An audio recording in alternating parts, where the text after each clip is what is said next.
皆さんこんばんは。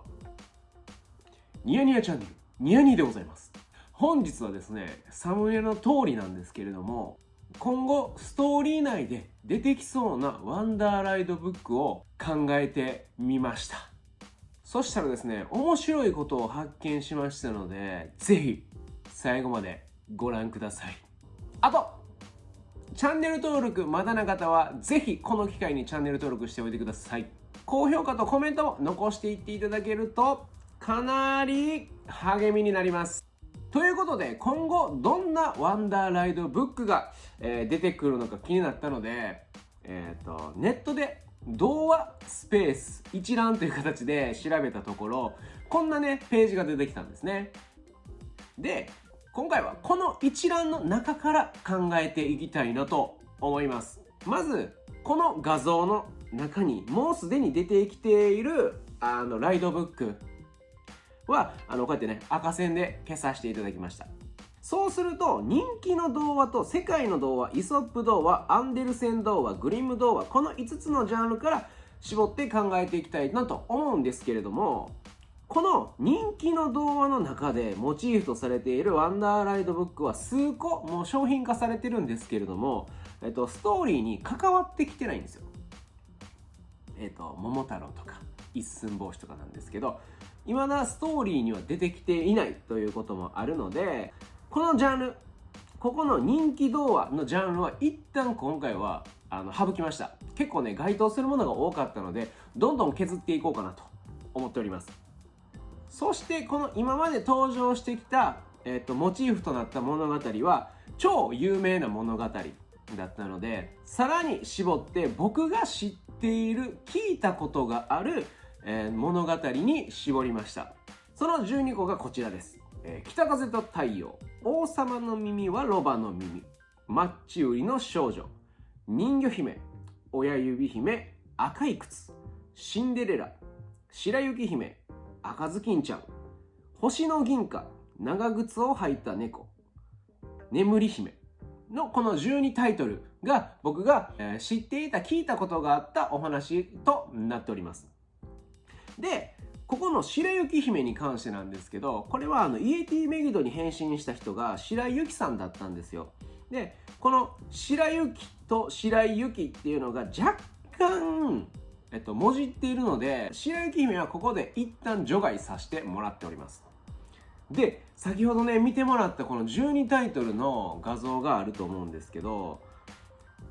このたまたま拾ったこの画像の中に今後出てくるであろうライドブックのヒントがね、隠れてたんですよね。それがこちらです。長靴を履いた猫なんですけど、このね、猫が持ってる剣に注目していただきたいんですよ。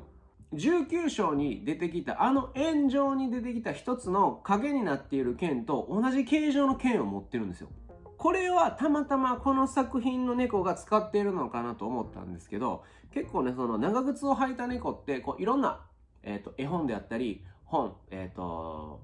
映画になっていたりするんですけど、レイピアっていうね、剣を使っている猫も何個かあったんですけど、大半がこのカトラスという剣を持ってるんですね。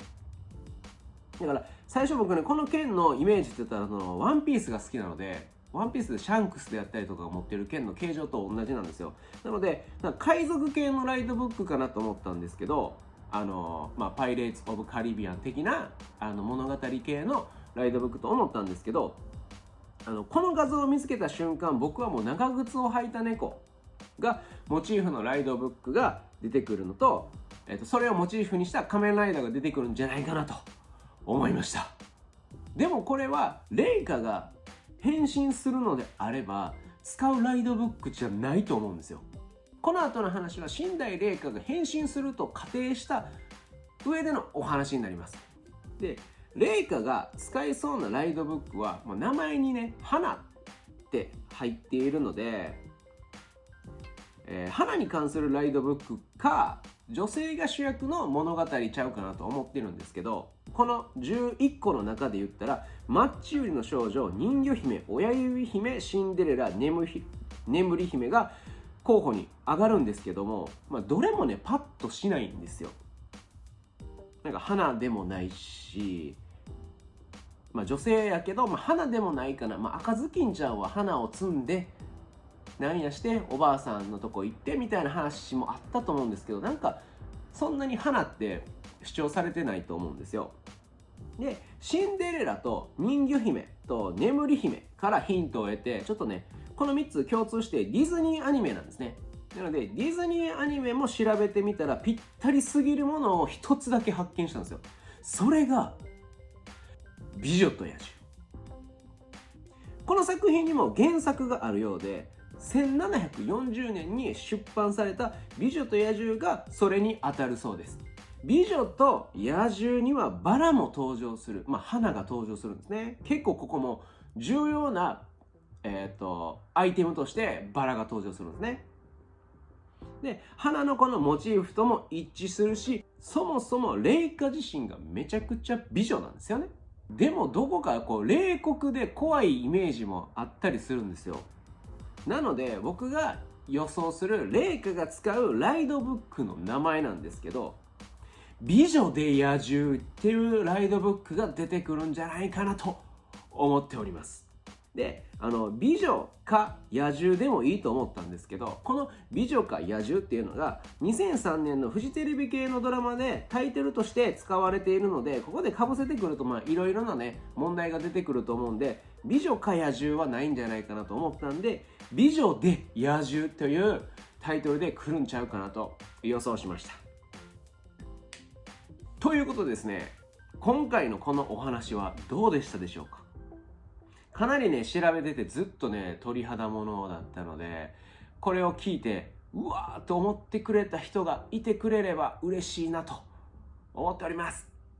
皆さんもぜひ自分のね考えだったりとかこう予想されている方って意外と多くいるので、ぜひぜひ皆様のその、ね、ご意見もお聞かせください。コメント欄で盛り上がれたら嬉しいです。それでは最後までご覧いただきましてありがとうございました。チャンネル登録と高評価もよろしくお願いします。ではバイバーイ。